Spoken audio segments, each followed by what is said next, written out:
True Warrior Football. True Warrior Football. True Warrior Football.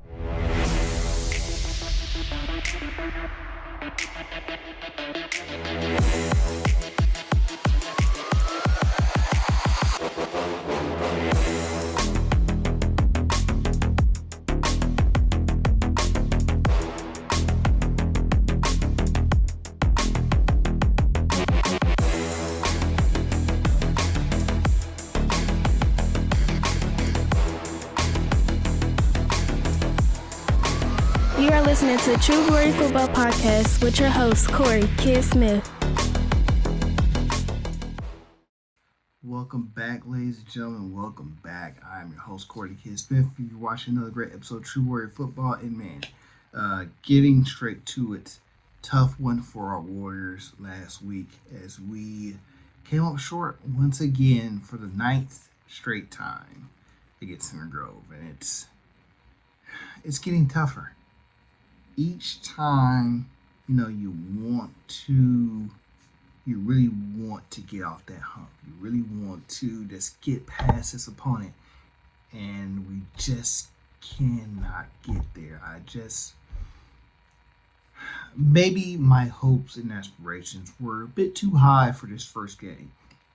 Like I said, Coach Moore has had the chance to be the first game of every new Warren coach the last 3 times. Coach Whitaker this year, Coach West, and Coach Kirshner. And he is now 3-0 in those first meetings, and really 4-0 the first time he's faced a new Warren coach for the first time, dating back to Coach Hart.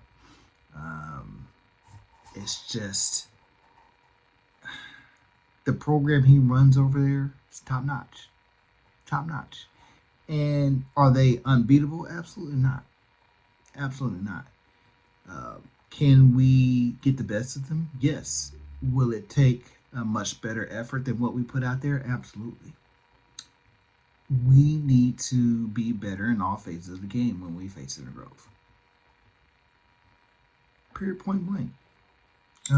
Special teams wise, I thought we were better than we were absolutely god awful in the regional championship last year, but we weren't the greatest we could be for this one, but we were improved, I felt.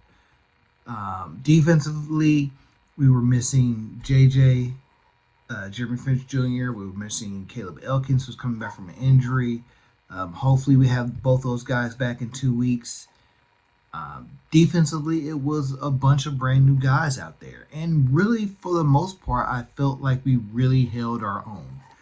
It wasn't until late in the game where we got worn down that our younger guys, new guys that are in our system, just weren't able to make the plays that we would have made in last year with the guys that we had. Gave up a lot more rushing yards than I expected us to. Nolan, I think it's Reese, their running back from Center Grove, had 139 yards rushing, couple touchdowns here. It ended up being the main factor. And really, we hurt ourselves a lot. We had a 12-man on the field penalty that extended a drive that led to a touchdown. We also had a fumbled punt on our end, a fumbled punt return that Center Grove recovered that led to another touchdown. So you take those 2 touchdowns away, it's a 10-0 game. Or really 10-6 game. We just have to do better. And then the 6, we scored a touchdown. Keon Thomas gets into the end zone here, and just a debacle on the PAT. Just an absolute debacle. We have to do better. We absolutely have to do better. Offensively, Anthony Dennison and Joe Goss, a transfer from Ben Davis. Can you believe that I'm saying a Ben Davis transfer to Warren? I never thought I'd see it in my days. They did what they could. We had some good pass plays. We had some good running plays. We tried to get some points before halftime. Ended up missing a field goal wide left. It was just not our night. It was just not our night. We had the Keon Thomas touchdown. We get a stop. We're driving, and we turn the ball over in the end zone. Interception right here. And, stuff like that is tough. You can't beat very many teams when you have these errors, these execution errors. But once again, you don't get to the top at the very beginning. You start off at the bottom. You work your way up gradually, slowly, week after week. You can make progress. Okay, you do a little bit better here. You do a little bit better there. That's what we have to do. That is what we have to do. Like I said, Center Grove is a really good team right now. Much better than where we are right now. Without question. Without question. But we have some pieces. We have some things. We have some guys. I like what I saw from the running game. Keon Thomas has great promise. I want to see what we get from our wide receivers. I want to see more from them. Defensively, I think we were really good. And once again, like I said, once we have our two guys back, we can do some things. We can do some things. All right. Now, moving forward here, we have Warsaw. Last year, the Tigers came to our place, and really, we showed our dominance. They're a 5A school. Okay, they ended up going on a great run.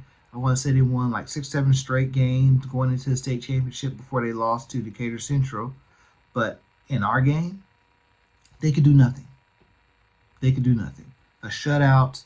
They don't say it was like 34-0 last year. They went the rest of the year. They never scored less than 20 points against anybody.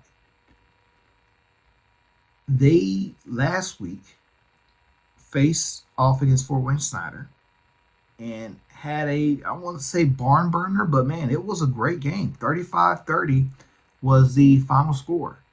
38-30, excuse me. And, these guys, they're ready to go. They have a unorthodox offense from what we're used to seeing. They're ready to go. They have talent. They have guys coming back that are experienced. They're going, and they're at home. They're not going to say, oh, this is Warren Central from last year that, shut us out. We should be afraid. No, they're going to be ready. They're going to see, oh, they don't have the same cast that they had last year. Let's give it to them. Let's show them what we got this year. So we had to be prepared. We got to be ready. We got to be ready. It's a long trip up there. All right. Business. Take care of business first. Do what we have to do and come back and get our first victory of the season. And from there,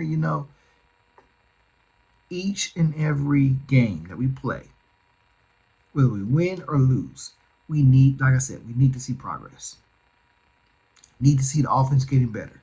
Need to see us offensive line blocking better, getting out ahead. Need to see wide receivers catching balls down the field, okay? Doing better blocking down the field. Quarterbacks making the right reads, not turning the ball over in key possessions, key downs, key situations. We have to do better.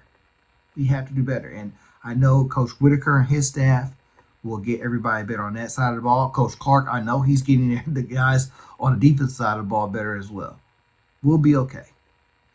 We will be okay. And everybody is, it's like a woe is me situation sometimes. But you know what? Wake-up calls are needed.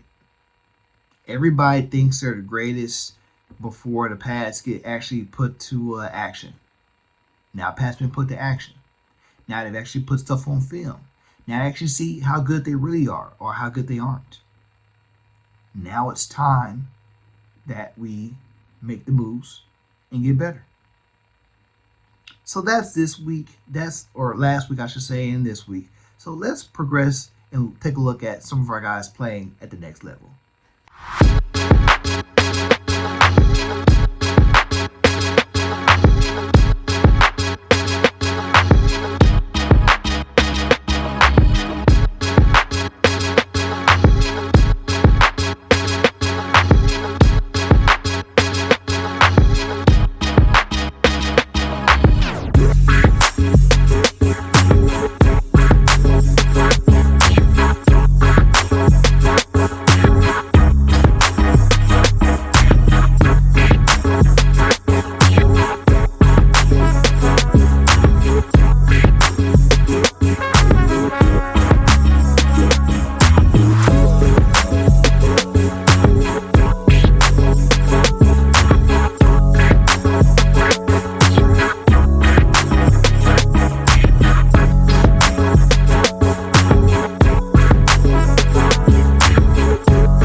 once again, we have so many guys playing football at the next level. Like, look at this list right here. This is an incredible, it's like between 30 and 40 guys playing college football, including Warrior legend Jaden George. I thought he was done. He was at Miami a couple of years ago. I thought he was done. He's at Ave Maria. I want to say it's an NAIA school, but he's still playing out there. Jaden, go out there, do some great things. We have so many great guys at St. Francis. Marion right here has a ton of our guys just locally in the city. Of course, we have our guy Shanklin at LSU, Tyrone Burris at Indiana, Cam Herron at Notre Dame. All right, Marcus Bell at Campbellsville. Couple guys at Walbath. Keith Jackson's there. Wittenberg has a few of our guys. Look, I'm going to have so much fun covering all you guys this year. College football is back. I cannot wait. Absolutely cannot wait for it. And also, we have a couple guys in the NFL. But some unfortunate news. Julius Brents, was released by the Colts. Their 2023 draft pick. He was in the same draft with Anthony Richardson. So he was released yesterday. Sheldon Day was released by the Commanders. And David Bell is on injured reserve with the Browns still. I can't imagine all three of those guys not seeing some type of action this season. David Bell, of course, he had the major hip injury in a game last year with the Browns. I want to say it was week 2. Sheldon Day has been a veteran, a pro's pro for over a decade now. He's vested financially. He's good.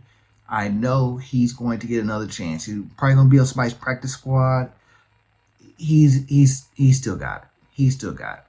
Juju, I know he's battled some injuries over the last couple of seasons since he got drafted, really. I want to say he's played in like 11 or 12 games over 2 seasons. He had a MCL injury that cost him most of last season. He has so much great potential. And people are like, oh, well, he can't stay healthy. Well, it's the NFL, guys. They aren't playing out there with pillows, okay? It happens. Injuries happen. So, Juju, Sheldon, David, I'm still cheering for all of you guys out there. Continue to do great work. I know you're going to get back on the field and make us all proud.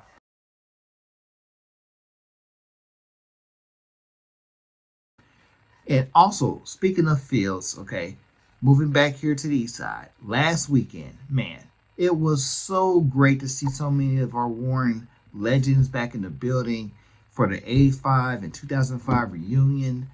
Just the new stadium, or the new locker room, I should say, was great. The Coach Willen display is just absolutely amazing. I loved it. Had to break out the old Bumblebee shirt as well.